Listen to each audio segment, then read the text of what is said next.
Monsieur Denis Lépine, vous êtes président de la ressourcerie ici à Saint-Marc-des-Carrières. Pouvez-vous nous expliquer d'abord qu'est-ce qu'une ressourcerie?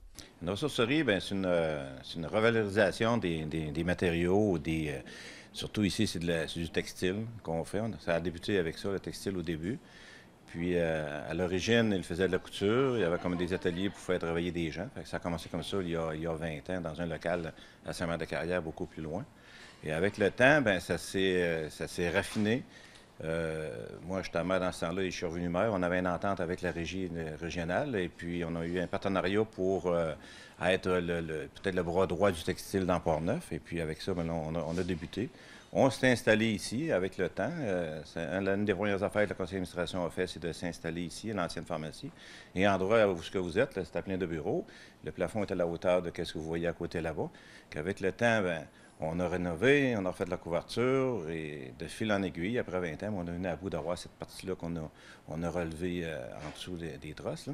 Et on a réaffirmé notre entente avec les autres ouvroirs l'ouvroir où ça a certains noms, mettons que ce soit Donnacana, Pont-Rouge, Neuville et Saint-Raymond, qui sont quand même des gros centres de recyclage comme ici. Et eux autres, nous, on est en économie sociale, donc on emploie des gens et on paye des salaires, tandis qu'eux, ils sont tous des bénévoles qui retournent l'argent un peu dans la municipalité. Suite à ça, bien, le problème qu'on avait à l'origine, c'est que le linge de trop, le surplus de linge qu'on avait, ils ne savaient pas quoi faire avec. Fait qu'à un moment donné, on s'est entendu avec eux autres, et puis de fil en aiguille, on s'est entendu avec une compagnie de Montréal qui allait avoir dehors, la grosse remorque. Là. Tout ce qui est en surplus est envoyé là-bas, puis eux, à Montréal, c'est redistribué pour l'exportation à l'extérieur. Donc, on enfouit moins, on fait notre économie sociale, et puis ça rapporte des sous qu'on partage avec tous nos partenaires. Puis il y en a des plus petits. De chaque municipalité a son petit endroit qu'on partage avec eux autres. Et on a les fameux bacs bleus, comme vous avez déjà vu, on appelle ça les cloches. Là. Ça, on en a dans plusieurs municipalités. Fait qu'on remonte ça chaque semaine. Puis, Donc, il y a une valeur sociale, mais aussi environnementale derrière la ressourcerie. Oui, avec la mode, bien, justement, l'économie circulaire, là, je suis président de l'économie circulaire dans Port-Neuf, Jacques-Cartier, c'est devenu à mode aussi, puis c'est important qu'on recycle les choses et qu'on les retourne. Dans un premier temps, aider les gens, surtout ici, tu vas l'avoir tantôt, le linge d'enfant, les choses de genre, c'est encore pratiquement neuf, même le linge. Avec le temps aussi, ça s'est beaucoup amélioré. Qu'est-ce qui rentre ici, là, je veux dire, le tri se fait, là, mais ça arrive beaucoup plus de qualité. Fait que ça fait cette partie-là qu'on s'est beaucoup améliorée. Et avec le temps, la ressourcerie, on s'est mis à faire du meuble. On a acheté l'entrepôt de l'autre côté. Là, on fait du meuble, on les ramasse. On est en entente avec un monsieur pour la récupération du fer. Fait que, comme je disais tantôt, de fil en aiguille, ça se raffermé. Et puis, on essaye d'être sûr que ça reste en marche longtemps aussi, là, pour pas que ça s'effrite, là, puis que ça arrête, là. Vous avez les vêtements, vous avez des meubles, mais quand on se promène ici, on réalise qu'il y a de la vaisselle, il y a de la coutellerie, il y a des jeux, de la peinture. Comment en êtes-vous venu à récupérer tous ces objets-là pour offrir une aussi grande variété?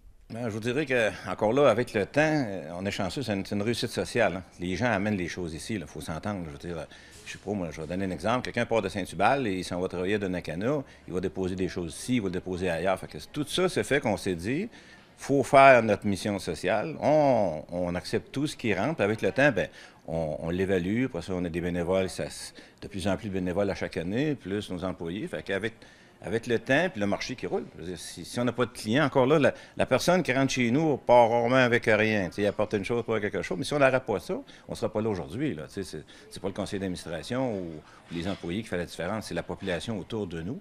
Puis je vous dirais qu'on est hors comté de Port-Neuf même. Là. C'est très impressionnant. Pour votre ressourcerie, elle est durable. Est-ce que vous vous êtes inspiré d'un modèle déjà existant d'une autre ressourcerie quelque part au Québec? On avait été en avoir une ou deux à l'extérieur, mais comme je vous dis, il y a 20 ans, on était comme dans les premières. Il y avait beaucoup d'ouvroirs, des choses de genre beaucoup plus petits à chaque endroit, que ce soit la Saint-Vincent-de-Paul. Ici, on a une entente quand même avec eux autres, la Saint-Vincent-de-Paul. Ça s'est agrandi, comme je dis, avec le temps. Et l'appui de la MSA de Port-Neuf, ils ont embarqué avec nous, puis ils nous aident à ce que ça reste debout aussi. Là. Mais c'est de fil en aiguille avec la population, puis aujourd'hui, c'est ça, un enfant, les écoles. On a marché beaucoup longtemps, on a ramassé les piles, on a fait un paquet de choses du genre. Fait que c'est ça qui a fait l'ensemble des choses qu'on en est là aujourd'hui. Là.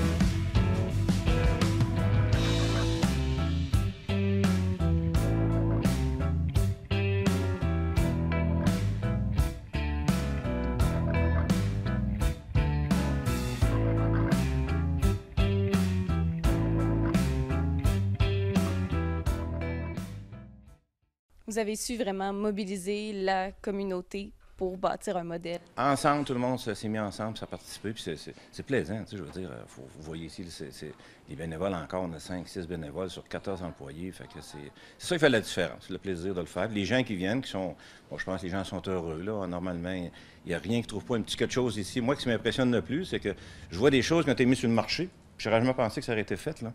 Tu as ça ici, tu sais, on n'a pas ça, on va donner un exemple, je fais ça chez Walmart, au Canadian Tire, tu as des choses que tu vas voir ici, tu ne verras pas nulle part. Puis il y a les gens qui ramassent les vieilles affaires. Puis les maisons qui se vident, on s'est mis à ramasser ça tranquillement. On a acheté un camion au fil des jours. On récupère ces choses-là. Puis les gens, ben, nous font confiance. Puis quand on y va, ben, on la vide au complet. Puis les gens sont assez contents.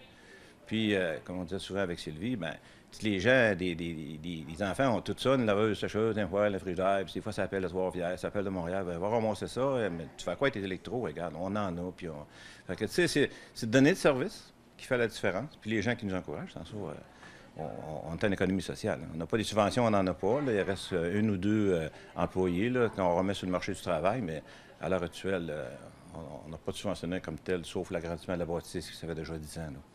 Monsieur Lépine, quand vous ramassez des biens à revendre, est-ce qu'il y a un tri qui se fait? Est-ce qu'il y a certains critères à respecter, comme le bon usage, la propreté des items que vous ramassez, qui vous permettent de les mettre en vente?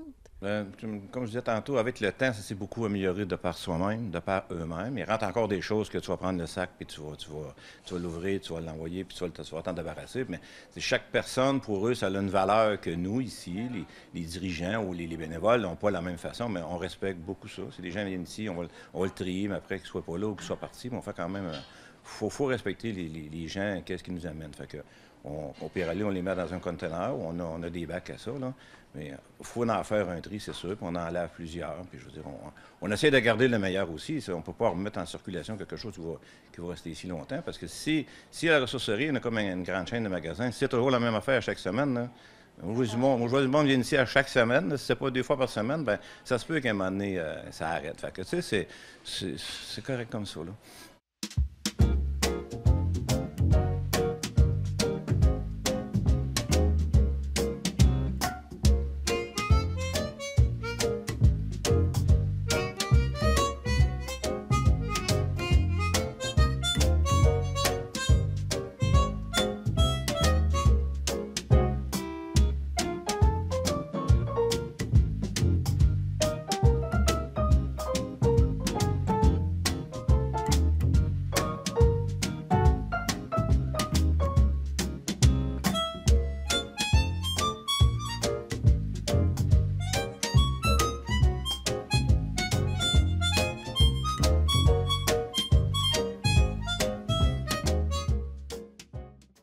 Et par exemple, les électroménagers, les items électroniques que vous ramassez, mais qui ne sont plus utiles, où est-ce que vous en départissez?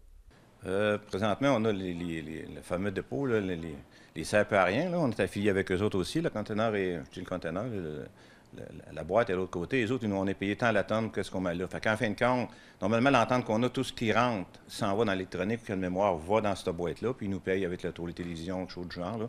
Mais tu sais, ça se vend plus, des télévisions aujourd'hui, tu ça pour 200$. Là. Fait que, on les met toutes là-dedans. Fait que tout ce qui est électronique, en principe, c'est récupéré là. Ça, encore là, ça fait 4-5 ans qu'on a l'entente avec eux autres. Là. Puis, tu sais, comme je disais tantôt, socialement, puis le Québec, autour de tout ça, il faut qu'ils nous aident, hein, parce qu'on ne peut pas aider tout le monde, nous autres. Là. On est les plus pauvres de la chaîne. Là. Fait que, on peut l'amener. Tu sais. On voit, moi, je fais le ramassage le jeudi. Là. Je vois une télévision sur le bord du chemin, je vais en embarquer, là, parce que je sais que je vais être payé pour quand je la mets là. Puis, on fait notre devoir social. C'est pour ça qu'on ramasse tout dans chaque maison. La journée qu'on va prendre juste le plus beau, bien, on fait, je pense, qu'on fait seulement la moitié de notre mission sociale. Là. Et vous dites que vous êtes les plus pauvres de la chaîne, mais ça ne vous empêche pas d'envoyer du stock à l'étranger pour aider encore ceux qui sont plus démunis. Comment s'est accueillie cette démarche-là auprès de vos clients? Bien, les clients, c'est surtout les ouvroirs et les ressourceries. Quand on les a vus, la vanne, la remorque est à côté là-bas, on le dit souvent, c'est 13 vannes par année au bon an qu'on envoie chaque année là-bas avec 15 tonnes dedans. Comme je disais tantôt, 2, c'est pas enfoui. Au prix que c'est rendu, l'enfouissement dans Port-Neuf, c'est beaucoup. Fait qu'on aide la régie à s'augmenter elle aussi. Puis là, nous, à Montréal, on a choisi un organisme que le monsieur, il met ça dans des grands entrepôts. Puis c'est toutes des communautés de Montréal qui vont là, pour choisir des affaires et des conteneurs. Un exemple, je vais donner des Russes, là, probablement, ils vont prendre des bottes, du linge d'hiver, des choses de joint, ils vont remplir un conteneur, puis lui, le monsieur s'occupe que ça s'en aille là-bas. Fait que, tu sais, avec le temps, notre monde, ça ne les dérange pas parce que, tu sais, il ne sera pas ici. Tout ce qu'on ramasse, je ne sais pas, mettons, je vais donner un exemple, Neuville, là, on ramasse 80 sacs, là, il est farmé, c'est du matériel qu'ils ne prennent plus, on ne la rouvre pas ici, là. Tu sais, on pourrait la remettre ici dans le magasin, mais des fois, là, mais reste qu'on n'en manque pas. Fait que, on le met tout ça là, puis on partage le revenu avec eux. Fait que l'organisme est content, puis dans l'ensemble, les gens sont contents, puis c'est pas. C'est, en tout cas, je pense que c'est une belle roue qui tourne, là.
Et pour terminer, si j'ai des articles à la maison, quelles sont les options pour moi pour vous les remettre? Vous avez deux choses. Vous pouvez venir le porter ici. Vous pouvez aller le porter dans votre région. Si je parle Saint-Raymond, Neuville, tu as des gens, tu as des places qui vont l'accepter. Pont-Rouge, c'est très, très actif. Il y a un camion qui ramasse vous autres aussi. T'sais, chaque organisme a sa manière d'opérer ou de faire ses choses. Puis, où on appelle quand c'est une maison. Des fois, on va appeler ici. Mais là, de moins en moins, parce qu'on manque de personnel. On est comme tout le monde. C'est difficile un peu. Mais lorsqu'on a du monde en masse, là, qu'on a du personnel, on va le chercher et on l'amène ici. Puis, comme je vous dis, avec le temps, on essaie de viser les gens. Bien, si vous pensez que c'est pas bon pour vous, ben, peut-être profitez-en, là, parce que vider une maison complète, là, je ne sais pas si vous savez, mais des vies complètes, là, c'est du matériel. Et finalement, pour vraiment finir cette fois-ci, si les gens ont envie de s'impliquer, de vous aider, qu'est-ce qu'ils peuvent faire? Les gens ici, là, moi, j'ai une manière de marcher. Les gens viennent, ils s'offrent, ils nous demandent qu'est-ce que je peux faire. Bien, on leur demande qu'est-ce que toi, tu aimerais faire, le temps que tu voudrais venir, c'est quoi ta cédule ici. En tout cas, le mot d'ordre qu'on a ensemble, c'est de dire tu fais ce que tu veux à ta manière, à ta vitesse. Aucune personne va te refuser. Des fois, ils viennent dans l'électronique, ils vont nous aider. Comme tantôt, on parlait des appareils électriques. Maintenant, on avait quelqu'un, on l'a engagé, mais là, il a comme trouvé d'autres choses, il est parti. Mais si on n'a pas ces gens-là qui viennent, ben, tu sais, on va aller moins vite. Ils peuvent s'impliquer. Je vous dirais que, si moi je me trompe, Sylvie, là, ça fait depuis 4-5 ans, on a des bénévoles comme on n'en a jamais eu. On était 10-12 ans à avoir 0 bénévole ici, là.